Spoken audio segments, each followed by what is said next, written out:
4:30 वाजले, इतकी गर्दी झाली अजून पण 3-4 पेशंट बाकी आहे. ऐसा होगा परवीन, अजून पेशंट आने वाले.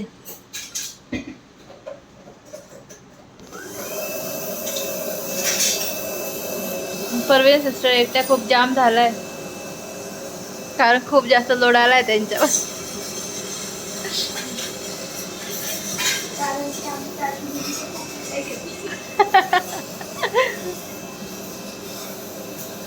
उद्याची एक दिवस मी सुट्टी घेणार आहे, मग परवापासून रेग्युलर येणार आहे.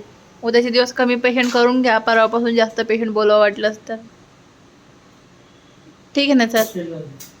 काय नाही सर्व काय पुढचं माहित नसतं ना आपल्याला, आजकाल अचानक कळतंय काय.